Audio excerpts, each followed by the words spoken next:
Hello friends, welcome all in video lecture series of light.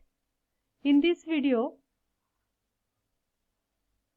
we will discuss about total internal reflection, which is the principle of working of optical fiber.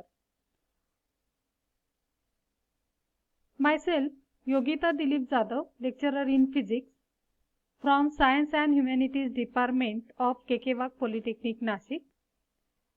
In previous video, we already discussed about reflection and refraction of light. Just overlook on that topic.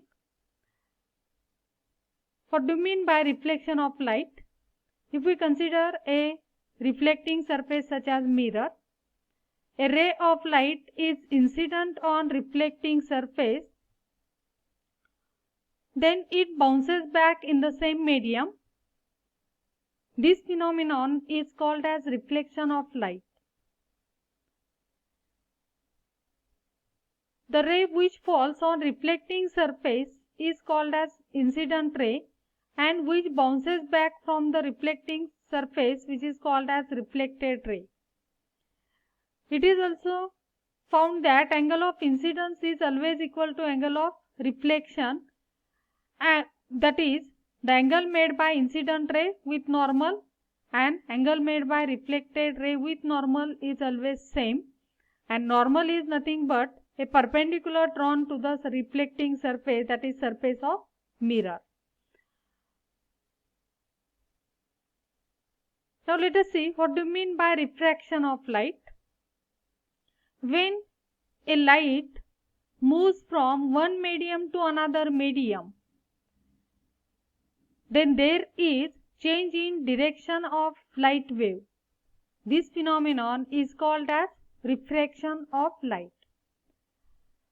As we know that when light travels in the same medium, it always moves in a straight line, but when there is change in medium, then there is change in direction of light wave, that is the refraction.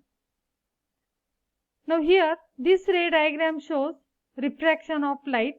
We already discussed in our previous video. Now this point is also discussed. When ray of light travels from rarer medium to the denser medium, the ray always bends towards the normal. That means in this case angle of incidence is always greater than angle of refraction, so that the refractive index of denser medium with respect to rarer medium, which is given by Snell's law, is always greater than 1. That means refractive index of glass with respect to air, that is ratio of sine of angle of incidence to the sine of angle of refraction, is always greater than 1. On the other hand, when the ray of light travels from denser medium to rarer medium, that means it travels from glass to the air. Again refraction occurs here, but the ray of light is refracted such that the angle of incidence is always less than angle of refraction. This refracted ray bends away from the normal, which is shown in this figure. Therefore, the refractive index of air with respect to glass, that means refractive index of rarer medium with respect to denser medium, is always less than 1, which is given by Snell's law, that is the ratio of sine of angle of incidence to the sine of angle of refraction. Now let us see what do you mean by total internal reflection. We have to remember the previous figure, ray diagram, which shows that when ray of light travels from denser medium to the rarer medium, then the angle of refraction is always greater than angle of incidence, or angle of incidence is always less than angle of refraction. Now consider the refraction from denser medium such as water to rarer medium such as air.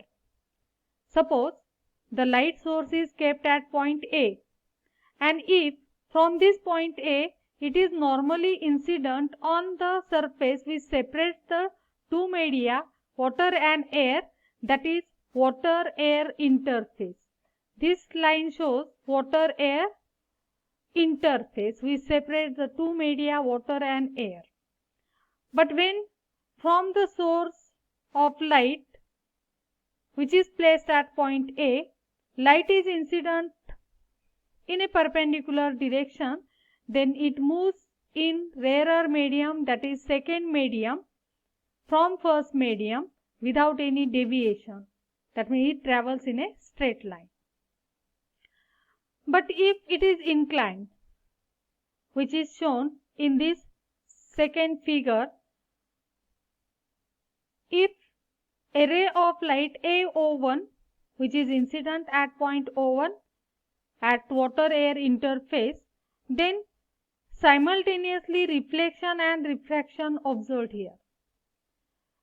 O1C, this is partially reflected ray because it moves back in the same medium, therefore it is called as partially reflected ray, and O1B, this is the refracted ray. If we increase the angle of incidence, suppose consider the second figure, AO2 is the second ray which is incident on water-air interface such that angle of incidence I dash is greater than angle of incidence I, which is at point O1. It is observed that angle of incidence increases, angle of refraction also increased. Again at point O2 there is partially reflection we also observe. But angle of incidence increases, angle of refraction also increases. If we increase the angle of incidence further, then at a particular angle of incidence, the angle of refraction is 90 degree. Now in this figure, suppose we consider a particular angle which is made by incident ray AO3 with the normal, that is denoted by letter IC here. This angle of incidence is such that angle of refraction is 90, and this angle of incidence for which angle of refraction is 90 is called as critical angle. If we increase the angle of incidence which is greater than critical angle, suppose the ray of light incident as AO4, at point O4 the angle made by incident ray with normal is greater than critical angle, and at this point the angle of refraction which is measured from normal to the refracted ray is such greater than 90 degree. That means here we cannot observe any refracted ray, we observe the reflected ray.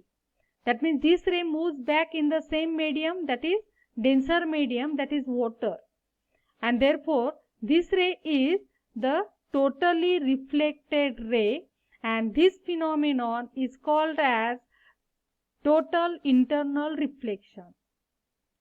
That means when a ray of light travels from denser medium, that means a medium of higher refractive index, to a medium which having lower refractive index, that is rarer medium, such that the angle of incidence is greater than critical angle, then the ray moves back in the denser medium. This phenomenon is called as total internal reflection. That means if light is traveling from a medium of high refractive index, that is denser medium, to the medium of low refractive index, that is rarer medium, with angle of incidence greater than critical angle, then only reflection takes place. This is called as total internal reflection. The angle of incidence for which angle of refraction is 90, that is called as critical angle. In previous ray diagram, it is denoted by IC. From this, we can state the conditions for total internal reflection. First condition is that the light must travel from denser medium to rarer medium, and the angle of incidence must be greater than critical angle. Now, why we have to? Because this is the principle of working of optical fiber. Therefore, we have to study total internal reflection. Now, let us see a small demonstration which gives the clear idea of total internal reflection. Here, the glass material is taken as the denser medium. From source of light, if we incident ray normally, then it passes through the medium without any deviation. But if we increase the angle of incidence continuously, then observe that the angle of refraction also increases. We can observe the partially reflected ray in this direction also. Now, as we increases angle of incidence continuously, angle of refraction also goes on increasing continuously. But for a particular angle of incidence, here this angle of refraction will become 90 degree, and that is about 41 to 42 degree. But if we increase the angle of incidence greater than that angle, then we observe only reflection, and this phenomenon is total internal reflection. But if we increase angle of incidence greater than critical angle, then this angle of reflection goes on increasing, but both angles, that is angle of incidence and reflection, is also same. That means here we also observe the verification of law of reflection of light.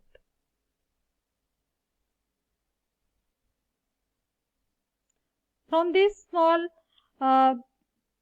demonstration, we get the idea of total internal reflection, which is the principle of working of optical fiber. Now, in case of optical fiber, the energy is transferred in the form of light. That means the optical fiber carries light energy. Therefore, it requires source of light. It is very small in diameter, about the diameter of our hair. There are many applications or uses of optical fiber in engineering. They are used under water cables, used in data links, used in telephone links, used for illumination and short distance transmission of images, and also waveguides in telecommunication and to carry internet or fax signals also. Let us see its construction. This represents side view, and this represents the cross-sectional view of optical fiber, which consists of three coaxial regions such as core, cladding, and protective jacket. Here this is core, cladding, and this is the protective jacket, which protects the optical fiber from damage and moisture. The core diameter is in terms of micron from 15 to 125 micron, used for different purposes. Now let us see how it works. This diagram shows the working. If from source of light is incident on optical fiber axis, then inside the core, as it having higher refractive index, this light is undergoes successive multiple total internal reflections, and light travels from one end to the other end of the optical fiber. Thank you for watching. In next video, we will see the details of optical fiber again. Happy learning, and share my video or like my video if you like.